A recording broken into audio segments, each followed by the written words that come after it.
보통 직장인들이 그래도 점심에 가장 많이 먹는 최애 메뉴 보게 되면 제육볶음, 찌개류, 돈가스 뭐 이런 것들 먹잖아요. 건강한 외식 메뉴인가요? 그러니까 여기 메뉴에 없는데 저는 제일 추천하는 거는 삼치 같은 거, 삼치구이. 고등어, 삼치. 생선구이가 되게 좋아요. 자, 그렇다면 이게 사실 질문하면서도 제가 좀 부끄러운 질문이긴 한데요. 건강한 술 주종은 어떤 게 있을까요?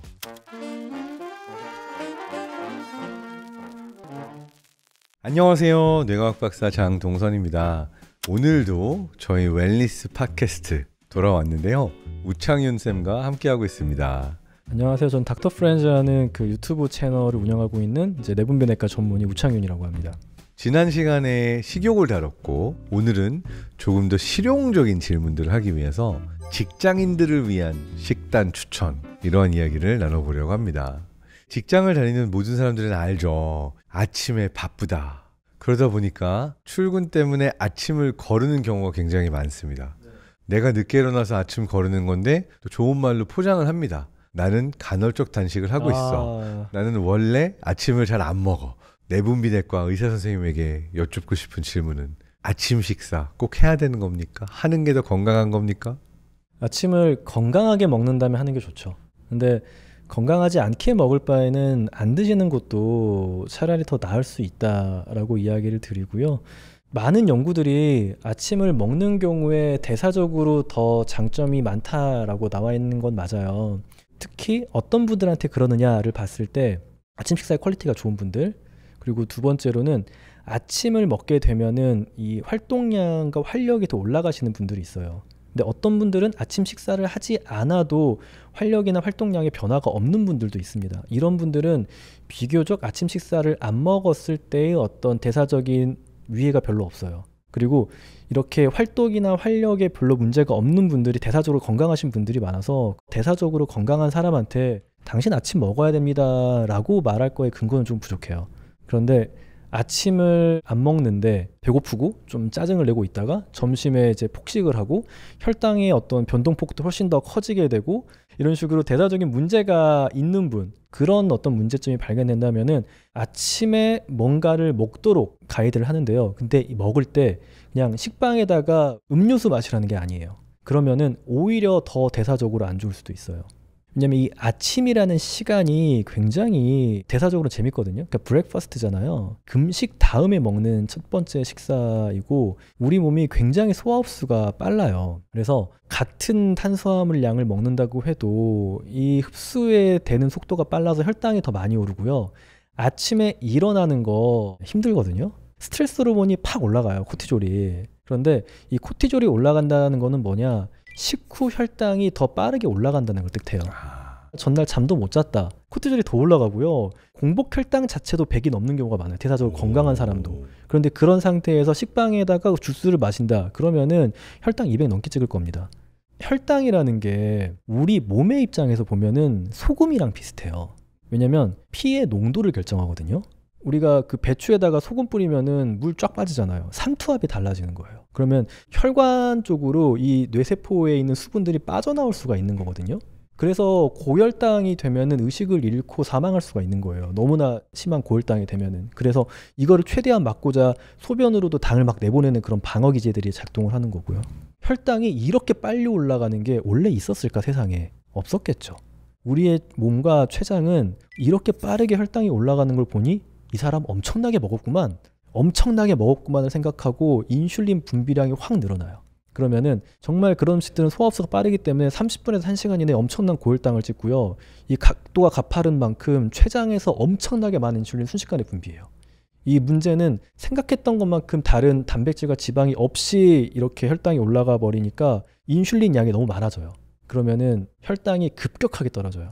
자, 그렇다면 아침에 탄수화물만 있고 당만 있는 시리얼 이런 건 좋지 않다. 최악이죠. 베이글 막 잼 발라서 먹거나 베이글 잼 빵만 먹는다. 먹지 말라 그래. 차라리 계란 드시라. 흰밥에다 참기름 뿌려가지고 스팸 구이 얹어서 먹는 거 이런 거는 어떤가요? 빵과 음료보다는 그래도 낫긴 한데 백미도 굉장히 빠르게 혈당을 올리고 스팸은 또 대표적인 가공육이거든요. 추천하지 않죠. 예, 그러니까 나는 밥을 먹을 거야라고 하면은 단백질 반찬이 있어야 돼요. 그래서 아침 식사에 그래서 가장 좋은 요소 중에 뭐냐라고 하면은 단백질과 좋은 지방이에요. 왜냐면 한국인들은 대부분 탄수화물을 굉장히 많이 먹거든요.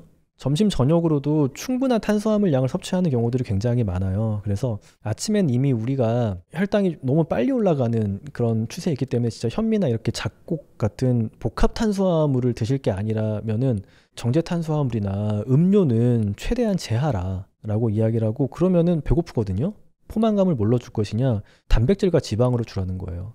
단백질은 위에서 내려가는 시간이 한 2-3시간 걸리고요. 지방은 한 서너 시간까지도 걸려요. 그러면은 쌀밥과 같이 먹었다고 하더라도 혈당을 올라가는 경사가 훨씬 완만해지고 오랫동안 포만감이 가기 때문에 이 이후에 이제 가짜 배고픔이라든지 뭐 어떤 스트레스와 짜증, 그러니까 이게 혈당이 빠르게 떨어지게 되면은 우리 몸은 이 혈당을 올리기 위한 호르몬의 반응을 보이는데 그게 이제 아드레날린 반응이거든요. 스트레스 반응이에요. 그러면은 아침에 딱 출근하면 스트레스 상태인 거예요, 몸이. 그러면 굉장히 날카로워지고 부장님이 버럭하는 상황이 되는 거죠. 그렇죠. 아니 보고서라고 올렸어. 막 이게 네. 사실은 그 직전에 식사 패턴 네. 때문에 그쵸. 일어난 일일 수 있다. 네, 빵 먹고 나오셔서 그런 걸 수 있어요. 이렇게 중요하네요. 아침에 뭘 먹었는가가. 아침 굉장히 중요합니다. 그리고 이 사람의 근육량을 봐야 돼요. 우리가 공복일 때 포도당을 만들기 위한 가장 좋은 소스가 근육이거든요. 게다가 우리 아침에 잠도 못 자요. 코티졸 올라가 있죠. 근육에서 자꾸 이 포도당을 꺼내서 혈당을 맞추려고 한단 말이에요. 그래서 근육량이 뭐 많으신 분이다 그러면은 대사적으로 한 번씩 이렇게 공복의 시간을 가져가 주는 거는 뭐 자가포식 같은 걸 활성화해서 좋을 수가 있어요. 근데 내가 여자고 근육량이 이미 적은 사람이다 그러면은 아침 식사 때도 한 20g 정도의 단백질을 섭취를 해주시는 게 좋아요. 아미노산이 지속적으로 혈중에 좀 있는 상태가 되어야 근육에서 아미노산을 꺼내 쓰는 작용들이 좀 덜 하거든요. 그래서 근감소를 좀 막아줄 수 있고, 그래도 기분 좋아가지고 스쿼트 내는 거 좀 하실 수 있잖아요. 가끔씩. 할 수 있죠. 네, 네. 그러면은 근합성에도 좀 긍정적일 수 있으니까 충분한 단백질 일단 아침에 챙겨주라. 그리고 그 다음에 식이섬유. 그러니까 식이섬유가 들어가는 건 너무 좋아요. 저는 과일은 절대 갈아 먹지 말라고 하는데 너무나 사람들이 야채 자체도 안 먹거든요. 그래서 뭐 브로콜리라든지 뭐 양배추라든지 단맛이 없는 야채, 십자가 채소 같은 것들은 그 안에 들어있는 생리활성 물질이 좋은 게 너무 많아요. 과일을 갈아 마시지 말라고 하는 이유는 사실 그냥 포도당이 아니라 과당이 그쵸. 들어가는데 이걸 우리가 이제 갈아서 마시게 되면은 혈당 수치가 엄청나게 올라가 버리는. 저는 그건 또 어떻게 표현하냐면은 술이랑 비슷하다고 표현을 하거든요. 왜냐면은 과당은 기본적으로 간에서 대사를 해야 포도당이 되는 거거든요. 알코올도 간에서 네. 분해가 돼야지만 네. 에너지를 생성할 수 있으니까. 그래서 지방간을 만들기가 되게 쉬워요, 과당이. 그래서 액상과당, 음료수를 마시면은 지방간이 되게 잘 생겨요. 이게 최악인 게 전날 술 마셔서 간에 부담이 갔는데 네. 다음날 아침 건강한 거 먹는다고 과일 갈아 마시면 과일 갈아 마시고 이온 음료 마시고. 오. 아니면 오늘 피곤하니까 여기다 이제 레드불이나 몬스터 같은 것까지 때려 넣어주면 레드불과 이제 카페인이 아침에 먹으면요 진짜 이 교감신경통을 확 올려요. 그래서 우리 신체에 느끼는 그 스트레스의 총량을 확 올려버리거든요. 그래서 혈당 반응이 굉장히 세게 와요. 아침에 바로 먹는 거는 특히 일어난 지 한 1시간 이내에 먹는 건 좋지 않다. 그럼 오히려 그냥 아침에 일어나자마자 찬물 샤워하고 스쿼트 해주고 네. 코티졸 분비를 어떻게 보면 이제 몸에게 또 다른 형태의 이제 외부 자극의 형태의 쇼크를 주게 되면 일단은 좀 괴롭지만 그 때문에 이제 다른 상황에서 아드레날린 분비나 코티졸 분비를 좀 억제해 주는 효과가 있지 않나요? 그래서 아침 일단 물을 일단 마시고요. 왜냐면 자면서 이게 땀 때문에 탈수가 되기 때문에 그렇게 해서 충분한 수분을 먹은 다음에 말씀 주신 대로 뭐 찬물 샤워라든지 이런 것들을 하는 경우에는 대사적으로도 사실 좋긴 해요. 찬물 샤워에 의해서 확 자극을 주면은 흥미로운 게 우리 몸이 이런 또 긍정적인 외부 자극은 그 다음에 부교감 신경통을 올리기도 하고 뇌에서 또 도파민이 좀 분비가 되거든요. 이런 것들이 오히려 신체가 느끼는 스트레스를 좀 줄여주는 방향으로 갈 수가 있어서 기분 자체도 훨씬 더 좋아지고요. 직장인 분들이 뭐 아침 밥 먹기 어렵다 그러면은 제가 이제 주로 추천하는 거는 이제 그릭 요거트에 견과류를 넣어 먹거나 블루베리나 골드키위 같은 거를 넣어 먹거나 그게 첫 번째 옵션이고요. 굉장히 맛있어요. 그리고 그릭 요거트 자체도 고가와 저가가 있는데 저가 브랜드는 가당이 되어 있지 않은 그러면서 단백질량이 많고 탄수화물은 좀 적은 걸 선택하라고 하고요. 비싼 것들은 대부분 성분이 좋습니다. 그리고 두 번째 옵션으로는 단백질 쉐이크 중에 좀 순탄수화물 함량이 적은 것들. 왜냐면 단백질 쉐이크에 이게 뭐 식사 대용이라고 하면서 그럼 탄수화물 양을 좀 맞춰서 나온 제품들이 있어요. 그런데 이거 가루잖아요. 거기에 들어있는 이 탄수화물은 진짜 가루예요. 그래서 미숫가루처럼 혈당 엄청 올리거든요. 그래서 저는 쉐이크 형태의 어떤 제품을 먹을 때는 순탄수화물이라는 게 탄수화물 빼기 식이섬유 빼기 당알코올이거든요. 이 값이 한 5g 이하인 거로 해가지고 단백질 함량 한 20g 정도. 그런데 또 이거를 우유에 먹으면은 달아요. 유당이 있기 때문에. 그리고 우유에 들어있는 이제 포화지방이 포만감을 좀 더 줘요. 저는 곡물 맛 단백질 쉐이크에 우유 넣고 올리브 오일 한 10cc, 15cc 정도 해가지고 먹거든요. 그러면은 올리브 오일에 또 이제 오메가9 같은 지방산이 풍부하고 포만감을 더 줘요. 세 번째로 사과에다가 땅콩버터 드시는 분들도 있어요.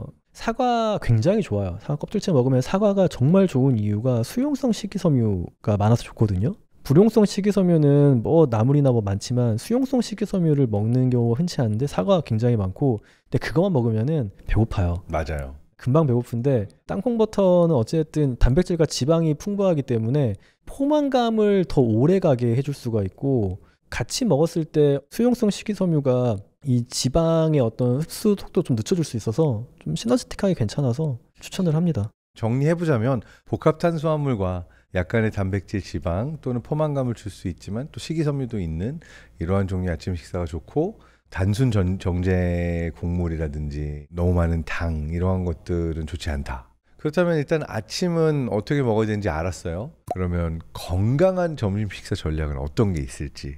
보통 직장인들 그래도 점심에 가장 많이 먹는 최애 메뉴 보게 되면 네. 제육볶음, 찌개류, 돈가스 네. 뭐 이런 것들 먹잖아요. 네. 건강한 외식 메뉴인가요? 그러니까 여기 메뉴에 없는데 저는 제일 추천하는 거는 삼치 같은 거, 삼치구이. 고등어, 삼치. 네, 생선구이가 되게 좋아요. 생각보다 우리가 생선을 먹을 일이 별로 없어요. 특히 집에서 먹으려면은 혼자 사시는 분들은 약간 각오해야 되는 거거든요. 그래서 나가서 먹을 때 삼치 같은 게 있으면은 꼭 시켜 먹어봐라. 이게 있고, 말씀 주신 것 중에서는 찌개가 그나마 나을 수 있을 것 같아요. 아 진짜요? 네, 왜냐면은 그러니까 이 나트륨이라는 거의 단점은 많이 먹게 한다는 거. 그래도 식당에서는 1인분 먹잖아요. 우리가 막 밥 추가하지 않는다면은 양푼이 냄비 찌개 이런 것도 있잖아요. 이제 그러다 라면 무한 리필. 그러니까 그런 거에서는 짭짤한 거 별로 안 좋죠. 그러니까 찌개의 장점은 보통 채소, 야채가 좀 많이 들어가 있어요. 그런 것들을 주로 안에 건더기를 건져 먹는 느낌으로 찌개를 드신다면은, 국물이 아니라. 네, 건더기를 건져 드시고, 그리고 밑반찬으로 나오는 것 중에 계란말이나 메추리알 같은 거 준단 말이에요. 그런 게 나오면 좋은 식당이다. 단백질 공급원이 반드시 있어야 되거든요. 일단 건더기 위주로 먹고 단백질 충분히 섭취하고 밥 한 공기만 먹는다면은 찌개가 그나마 나을 것 같고, 제육은 설탕을 엄청 쳐요. 어쩔 수 없어요. 빨간 음식들은 이 단맛과 매운맛이 같이 가는 거기 때문에 혈당 굉장히 많이 오르니까 먹으면 충분히 좀 걸어라. 돈가스는요? 돈가스는 이제 뭔가 튀기게 되면은 당연히 이제 트랜스 지방이 생길 수밖에 없고, 특히 바깥에서 우리가 튀김을 먹을 때는 기름의 반복 사용이 어느 정도 있을 수밖에 없고, 기름이라는 게 이 가열되는 시간에 비례해서 우리 몸에 좋지 않은 성분들이 생기는 거거든요. 그래서 집에서 먹는 것과는 다르게 밖에서 먹는 튀김은 조금 더 안 좋다라고 생각을 하시고 드시면 좋을 것 같아요. 차라리 이제 돌솥 비빔밥이나 육회 비빔밥 이런 메뉴가 좋을까요? 좋죠. 근데 이제 돌솥 비빔밥은 이것도 마찬가지로 단백질이 별로 안 들어있는 경우가 많아서, 내가 또 아침을 좀 부실하게 먹거나 안 먹었다 그러면 손바닥 정도 크기의 고기는 먹어야 돼요. 그런데 돌솥 비빔밥에는 절대 그 정도의 고기는 안 들어있거든요. 그래서 회덮밥이나 육회 비빔밥은 차라리 더 좋을 수도 있어요. 쌈밥도 좋죠. 상추 한 번에 2개씩 해가지고, 케일이 식이섬유량이 진짜 많아요. 와, 케일 맛있어요. 네. 네. 상추와 케일을 비교해 보시면은 식이섬유의 밀도가 다르다는 걸 굉장히 느끼실 거예요. 생각보다 상추만으로 하루 식이섬유량을 채우려면은 제가 예전에 계산해 봤는데 뭐 100장도 넘게 먹어야 되거든요. 근데 케일은 상추가 정말 몇 장 들어있는 정도의 식이섬유가 들어있어요. 전 보통 상추에 케일 넣고 깻잎까지 같이 얹어서 먹어요. 그럼 너무 좋죠. 깻잎도 진짜 좋거든요. 들어있는 어떤 항산화 물질이나 성분들, 비타민이 너무 좋아요. 깻잎도. 문제는 투머치라는 거네요. 좋은 걸 먹기는 먹으나 한꺼번에 너무 많이 먹는다는 거. 제일 좋은 거는 적당히 먹고 걷는 거예요. 그래서 좀 많이 먹었다 그러면은 의식적으로 좀 걸어줘야 돼요. 똑같이 먹었어도 먹고 나서 걷게 되면 살이 덜 찐다. 덜 찌죠. 식사를 하면은 올라가는 혈당이 지방 아니면 근육으로 갈 거 아니에요. 밥 먹고 나서 걷는다 그러면은 이 에너지의 첫 번째 배치가 근육으로 가서 근육에 있는 미토콘드리아에서 태워지는 거거든요. 그러면은 근육의 활성도는 올라가겠죠. 그런데 가만히 있게 되면은 근육이 다 쉬고 있으니까 어쩔 수 없이 인슐린에 의해서 얘네가 지방으로 저장이 돼요. 근데 피하 지방에 지방이 저장된다라는 게 우리가 만만하게 보는데 이거 쉬운 게 아니에요. 피하 지방에서 우리가 지방산을 꺼내가지고 이거를 또 근육에 태우려고 하면은 굉장히 긴 유산소의 자극이 있거나 오랜 시간 동안 공복의 자극이 있어야 지방에서 지방산을 꺼내오는 거예요. 거기서 또 굉장히 많은 뭐 지방을 또 분해하고 에너지로 사용하는 여러 효소 호르몬들의 작용이 필요하기 때문에 애시당초 저장되지 않게 하는 게 가장 좋다. 그러려면은 밥 먹고 걸어라. 자, 이제 중요한 건 저녁 식사예요. 자, 저녁은 어떻게 먹는 것이 좋을까요?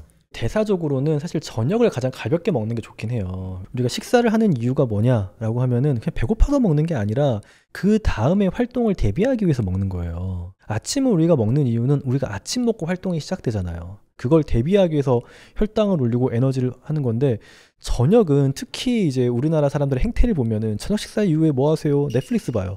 유튜브 보고 있어요. 그러면은 근육이 움직이는 게 확 줄어든단 말이에요. 칼로리 섭취량으로 보면은 저녁을 또 제일 헤비하게 먹는 경우가 많거든요. 그렇죠. 근데 그거는 왜 그러세요? 라고 봤을 때 약간 쾌락적 식욕이 맞물려요. 내가 고생했고 좀 스트레스 받았으니까 달달하고 기름진 고칼로리 음식이 땡기거든요. 그래서 나의 어떤 대사적인 사용과는 별개로 쾌락적 식욕에 의해서 헤비한 음식을 먹게 되는 경우가 많은데 사실 이건 함정이죠. 살찌고 수면의 질을 안 좋아지고. 그리고 사실은 저녁 식사를 하면서 반주를 하게 되는 거의 위험이 제일 큰데 우리 몸에서는 가장 우선적으로 분해하는 게 술이 되기 때문에 일단 술이 분해돼서 에너지원으로 먼저 사용이 되고 먹었던 거는 죄다 살로 가는 거죠. 일단 많이 먹게 돼요. 그리고 시상하부에서 포만감을 느끼게 하는 이제 그런 작용들이 있는데 알코올은 대표적으로 이 포만감의 중추를 마비시키는 역할을 하고요. 우리가 식욕 억제 약들도 이 시상하부의 식욕 억제 중추에 작용을 하는데 어쩔 때 이게 풀리나를 보면은 술을 먹으면 이게 풀려요.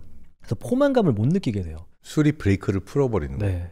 제일 좋은 거는 그래서 술 섭취량을 내가 조절을 하는 거고 두 번째는 좋은 안주를 먹는 거예요. 내가 지금 조절하려고 하지만 나 술 마시면은 내가 조절 못하는 거 알고 있어. 그러면은 회라든지 단백질이 풍부하고 계란찜도 좋죠. 좋은 안주를 먹도록 이 세팅 자체를 해놓는 게 좋아요.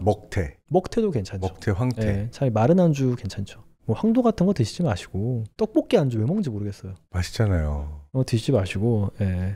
자, 그렇다면 이게 사실 질문하면서도 제가 좀 부끄러운 질문이긴 한데요. 건강한 술 주종은 어떤 게 있을까요? 양이 제일 중요하긴 한데요. 근데 저는 그 이야기는 들어요. 토닉워터에 섞어 먹지 마라. 아, 진짜요? 왜냐면 토닉워터 뒤에 보시면은 거의 콜라예요. 제가 예전에 뭐 이야기했던 분도 술을 원래 좋아하시던 분인데 근데 살이 안 찌다가 어느 시점에 한 1년 만에 한 20kg 정도가 찐 거예요.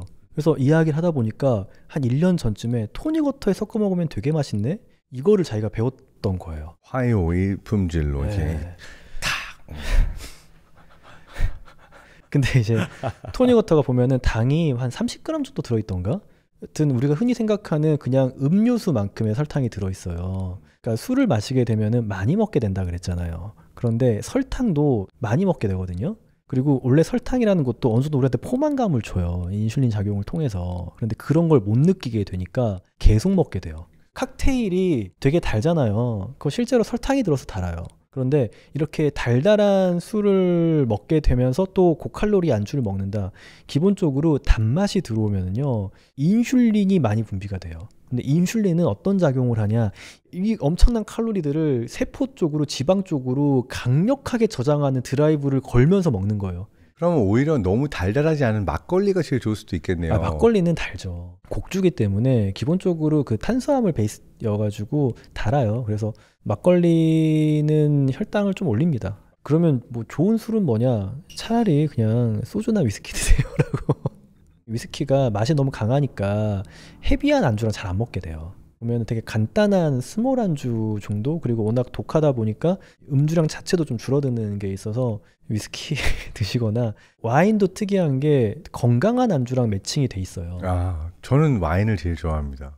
물론 와인 안에 들어있는 여러 이제 뭐 타닌이나 좋은 성분들도 있지만 와인과 함께 먹는 식품들이 올리브의 와인을 먹는다든지 생선의 화이트 와인을 먹는다든지 그런 식으로 안주 자체가 좀 좋기 때문에 그거에 또 베네핏도 있지 않을까 생각하거든요. 그래서 와인과 위스키, 소주와 회. 제가 이제 원래 술 많이 마시는 편인데 마시고 나서 다음날 숙취가 별로 없다라고 정의원 선생님한테 한번 자랑을 했던 적이 있어요. 아, 위험하죠. 그랬더니 정의원 선생님이 정말 돌직구를 날리면서 이렇게 얘기하더라고요. 다음날 숙취가 없어가지고 컨디션 좋게 깬 게 아니라 아직 취해 있는 상태로 깬 거라고. 술을 마시고 숙취가 없는 거는 좀 위험해요. 그러니까 실제로 우리가 금주를 하기 위한 약 중에 어떤 거는 숙취를 만드는 약도 있어요. 왜냐면 술을 마시는 행위가 기분 좋음과 연결이 될 수도 있지만 다음날 숙취까지 연결이 되면은 이 부정적인 감정이 있기 때문에 술을 마실 때 브레이크가 걸리는데 숙취가 전혀 없는 사람들이 오히려 그래서 알코올 중독이나 남용으로 빠지게 되게 쉬워요. 저 조심해야 돼요. 보통 술 마신 다음 날은 쨍하게 아침 일찍 깨가지고 일어나는 게 힘들지도 않고 너무 기분 좋게 일어나서 우와 6시네 운동하러 가야겠다 막 이렇게 해서 오히려 술 마신 다음 날이 더 즐거운. 아, 안 돼요, 안 돼요. 근데 결국에 이거는 케미컬이기 때문에 장기간으로 보면은 이길 수가 없어요, 인간이. 그러니까 오히려 저 같은 경우가 저는 이제 브레이크가 심하게 있는 거죠. 많이 마시면 난 너무 힘드니까 조절을 하게 되는. 브레이크 없는 지금 스포츠카를 몰고 계신 거여서 너무 달리는 게 재밌겠죠. 재밌어요. 네, 달리는 게 너무 재밌겠지만 이 차 지금 브레이크가 없어요. 아, 근데 사실 제가 좀 브레이크 없는 사람이라는 걸 알고 있는 게 제가 스스로 분석해본 저는 모든 종류의 중독될 수 있는 행위와 약물에 굉장히 취약한 스타일이라서 그래서 스스로 인지적으로 브레이크를 걸어야 돼요. 아, 훌륭합니다. 나는 이걸 하면 위험한 사람이다. 저 게임 한 번 하면 18시간 쉬지 않고 그냥 일어나지도 않고 네네. 몰입해버리거든요. 네네. 위험하거든요. 그래서 요즘 뛰기 시작하면서 일어난 처음 변화가 그렇게 술을 좋아하는데 저녁에 술 마시면 운동을 못 가잖아요. 아, 그렇죠. 근데 운동이 더 좋아서 네. 오늘 술 안 마시고 운동하러 가야지 패턴이 나와요. 원래 그런 경쟁적으로 작용하는 치료들이 있어요. 특정 이제 수용체에 A가 붙어요. 이 A의 효과를 떨어뜨리려면은 이 수용체에 붙는 B라는 물질을 넣어가지고 A 효과를 떨어뜨리는 게 있는데 같은 식으로 어째 도파민을 분비하게 하는 스포츠라는 걸로 이제 치료를 하는 거는 너무 좋죠. 그러니까 결과적으로 도파민 중독은 빠져나올 수 없으나 네. 이거를 술 대신 운동으로 찾게 되는 형태로 재프로그래밍을 한 거네요. 저도 굉장히 중독에 취약하거든요. 아 진짜요? 네. 약간 ADHD에 가까운 성격인가요? 네, 그렇죠. 네. 왜냐하면 이 ADHD에 가까운 성격이라는 것 자체가 사실 중독에 취약한. 네. 왜냐하면 더 많은 자극이 있어야 똑같은 도파민 수용체가 작동을 해주는 거니까. 근데 이렇게 유혹에 약한 사람이면 저녁 식사하고 나서 또 야식의 유혹 닥치지 않나요? 특히 의사로서 일하다 보면 야근해야 될 때, 네. 당직 써야 될 때 많은데 그러면은 분명히 야식의 유혹이 있을 것 같은데. 그러니까 저는 학생 때도 그렇고 야식 같은 거를 많이 먹던 사람이었어요. 대신에 저는 활동량을 늘린다든지 공부를 하면서 식생활도 좀 이제 조절을 하게 된 게 있죠. 저는 건강한 변동성이라고 이야기를 하거든요. 우리 집에는 대부분 다 좋은 식재료밖에 없어요. 과자랑 음료 같은 게 없거든요. 항상 그렇게 제가 베이스가 건강하면은 오늘 야식이 먹고 싶네? 맥주가 먹고 싶네? 그럼 그걸 먹어요. 그럼 먹어도 어차피 저의 변동성으로 저는 돌아와요. 그러니까 야식을 한번 먹는 게 저의 어떤 그 사이클을 그렇게 해치지를 못하는 거죠. 근데 이거는 기본적으로 안 먹게 잘 프로그래밍이 돼 있어서 그런데 많은 경우는 반대죠. 늘 야식을 먹도록 뇌가 프로그래밍이 되어 있는데 내가 야식을 안 먹는 게 너무 힘들다. 자, 이런 분들을 위해서는 어떠한 팁을 주시겠습니까? 그런 분들을 위해서 나오는 게 우리의 어떤 호르몬을 이해하는 거예요. 그러니까 포만감을 주는 호르몬이 나오는 물질들을 드시면 돼요. 고기 한 덩어리랑 그러니까 계란을 먹어서 살찌는 건 불가능해요. 그래요? 네, 계란 먹고 살쪘다는 사람 전 지금까지 본 적이 없어요. 태어나서. 진짜 어려울 거예요. 왜냐면은 생각보다 콜레스테롤과 이 단백질이 포만감을 엄청 줘요. 위고비 같은 호르몬들을 나오게 해요. 거기에다가 올리브오일 같은 거 해가지고 먹으면은 그게 사실 위고비거든요. 그런 것들을 해서 우리 장에서 나온 호르몬들이 진짜 배불러요. 그래서 내가 너무 야식이 먹고 싶다 그러면은 저녁 식사에 충분한 단백질과 지방을 먹었나? 이거 한번 보셔야 돼요. 그래서 실제로 단백질을 충분히 먹었을 때 야식의 생각이 한 절반 가까이 낮아진다라는 연구들도 있어요. 그래서 잘 안 먹었기 때문에 야식이 먹고 싶어지고 보통 근데 야식으로 먹는 것들은 단백질이 많아요. 족발, 보쌈, 치킨 이런 거 시켜 먹잖아요. 걔네가 단백질원이에요. 그래서 그런 것들을 차라리 저녁으로 드세요. 그러면은 오히려 야식 생각이 안 날 거예요. 그 야식을 미리 먹어라. 차라리 미리 먹어라. 이것도 좋은 방법이네요. 네네. 이 먹는 얘기 하다 보니까 창임쌤은 안 그랬어요? 전 머릿속에 지금 막 아주 생생하게 뭐 먹고 싶다 막 다 하나하나 떠오르고 있는데. 저도 뭐 음식이 떠오르죠. 어떤 게 떠오르나요? 순간적으로 저는 편의점 가면은 군고구마 자주 사거든요. 오. 겨울 되면 항상 편의점에서 군고구마 사 먹어요. 그거랑 우유. 그러면은 딱 복합 탄수화물에 유당에 단백질에 포화지방 굉장히 좋거든요. 밸런스 좋고 그리고 생각보다 굉장히 포만감이 올라와요. 맛있습니다. 예. 저는 이제 편의점 가면 일단 고민을 많이 해요. 먹고 싶은 것들이 많아서. 그리고 특히 라면이 땡겨요. 그래서 그나마 괜찮다라고 스스로를 설득해가면서 먹는 게 건면. 고지혈증이 없다면은 굳이 건면보다 차라리 저는 라면을 드시고 싶으시다면은 반숙 계란 2개 넣어 먹으라고 해요. 반숙 계란 2개는 한 개는 미리 먹고요. 한 개는 반 잘라서 넣어서 같이 먹으면은 먼저 단백질을 먹는 거잖아요. 야. 혈당도 훨씬 적게 올라요. 그러니까 편의점에서 딱 봤을 때 이거 뭘로 만들어졌다를 알 수 있는 것들은 대부분 좋아요. 그러니까 계란 가지고 뭘 해도 계란 모양이잖아요. 네. 그럼 그건 그래도 괜찮은 가공 정도가 낮은 거예요. 그런데 계란 과자가 있죠. 이거는 뭔가 해체했다가 분해했다 원하는 거 뽑아서 새로 만든 거잖아요. 그리고 또 좋아하는 거 있어요. 게맛살 크래미. 그거는 사실 게맛살이 아니죠. 모짜렐라 치즈 이렇게 전자레인지에 치즈. 넣어가지고서는 네네. 쫄깃해졌을 때 먹는 거. 이것도 좋아합니다. 치즈는 그래도 괜찮은 편이에요. 치즈는 안에 들어있는 성분도 되게 많고 포만감 어느 정도 주니까. 우유 기반이고. 그쵸. 예. 자, 오늘 정말 즐거운 대화 나눴고요. 어떻게 먹어야 좀 더 건강하게 즐겁게 사는가, 잘 살자 팟캐스트에 너무 맞는 내용으로 이야기를 나눴던 것 같고요. 두 번째 시간도 함께 했는데 또 이 두 번째 시간은 어땠나요? 도움되는 이야기보다 그냥 먹는 이야기 한 것 같아가지고 어떻게 들으셨는지 잘 모르겠는데요. 하여튼 슴슴하게 먹는 것들이 결국 우리의 미각을 살려요. 그래서 여러분의 혀는 여러분이 생각하는 것보다 훨씬 더 민감해요. 자연에 가까운 식품들도 많이 섭취하시는 분들은 미각이 좋은데 초가공 식품은 특정 맛들이 송곳처럼 날카롭게 돼 있잖아요. 그러면은 그 맛에 대한 미각만 좀 떨어지니까 다른 식품을 먹었을 때 이 맛의 밸런스가 깨졌다고 느낄 수가 있어요. 그래서 좀 여러분의 입맛을 한번 리셋하신 다음에 삼치구이 가서 먹잖아요. 눈물을 흘릴지도 몰라요. 이렇게 맛있었나? 더 큰 즐거움을 위해서는 잠깐의 슴슴함을 견뎌라. 네, 맞아요. 그래서 내가 그 슴슴함을 견뎌내면 더 큰 맛의 즐거움이 기다리고 있다. 맞아요. 특히 오마카세 가신다 2주 정도는 초가공 식품 안 먹다가 가셔야 안성재 셰프의 혀로 먹는 거예요. 야, 이 먹는 거 좋아하는 사람으로서 설득이 됐습니다. 다행입니다. 2주 동안 슴슴하게 한번 먹어봐야 되겠습니다. 나와주셔서 너무 감사합니다. 불러주셔서 감사합니다. 네, 감사합니다. 네.